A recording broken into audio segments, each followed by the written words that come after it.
Дилшод Сидиқов 17 сол дораду, тӯли 4 сол аст ки дар муассисаи давлатии мактаби махсуси варзиши футбол Чавгон ва варзиши аспии вилояти Суд машқу тамрин мекунад. Ном бурда ба асп ва ин намуди варзиш шавқи беандоза дошта, токун дар як қатор мусобиқаҳои дохиливу байналмилалӣ иштирок намудаву соҳиби мақомҳои намоён гаштааст. Ном бурда нақша дорад ки минбаъд низ дар мусобиқаҳои гуногун иштирок намуда ҷойҳои намоёнро ишғол намояд. дар мусобиқаҳои байналмилалии пойтахти ҷумҳурӣ иштирок карда дар Ӯзбекистон соли 2019 ҷои аввалро ишғол намудам. Ман мехоҳам бо чемпион шавам. Як рӯз инҷо асп ҳайкунӣ омада будам. Баъд инҷа ман маъқул шуд. Ман 4 сол беси инҷа машқ мекунам. Аспекум шӯхӣ мекунад, меғалтидем. Лекин пушаймон нашудам. аз қадимулайём мардуми тоҷик ба асп ва парвариши он таваҷҷӯҳи хос доштанд. қариб дар ҳар як оила он бо мақсадҳои гуногун нигоҳубин карда мешуд. имрӯзҳо низ ба парвариши асп ва афзоиши он таваҷҷӯҳи махсус зоҳир карда мешавад.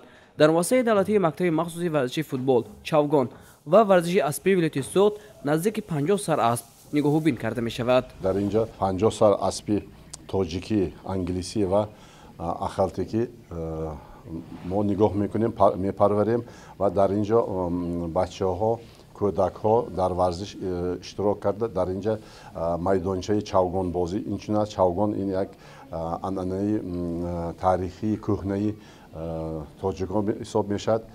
Ина якчанд бор ҷаноби олӣ муҳтарам имомалӣ раҳмон худашон якчанд бор гуфта буданд ки анъанаҳои кӯҳная мо бояд барқарор кунем ва чавгонам инчунин ҳамихел варзиш ҳисоб мешавад. дастпарварони ин мактаб дар мусобиқаҳои сатҳи гуногун иштирок намудаву мақомҳои намоёнро ишғол намуданд. айни замон 30 нафар наврасону ҷавонон варзишҳои аспиро дар инҷо омӯхта истоданд.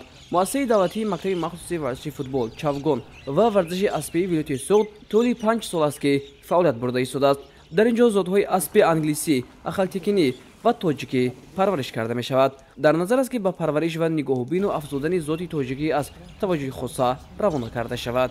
зоти тоҷикӣ бисёр зоти қадимӣ ҳаст. ин зот бисёр зоти барои минтақаи тоҷикистони осиёи миёна аспҳои бисёр зоти хуб ҳисоб мешавад. барои ҳамон мо бо ин аспҳо дар арсаи байналхалқӣ баромад мекунем оянда. ин масофаҳои дурба ин зот бениҳоят нағз баромад кардан метавонад. бениҳоят аспҳои тоза ҳисоб мешавад зоти тоҷикӣ. боиси зикр аст ки намудҳои гуногуни варзиши аспӣ дар кишвар сол то сол рушд намуда истодааст. аз ҷумла дар вилояти Суд низ ба ин масъала таваҷҷӯҳи махсус равона карда мешавад. дар замини таваҷҷӯҳ ва дастгириҳои ҳукумати кишвар аз ҷониби мақомоти иҷроии ҳокими давлатии вилояти Суд дар шаҳрики навбунёди Сайҳун ҷудо намудани замин барои бунёди ипподроми ҷавобгӯ ба талаботҳои байналмилалӣ дар назар аст. баъд аз ба имзо расидани қарорҳои дахлдор корҳои сохтмонӣ оғоз гашта, солҳои наздик ин иншоот мавриди истифода қарор хоҳад гирифт.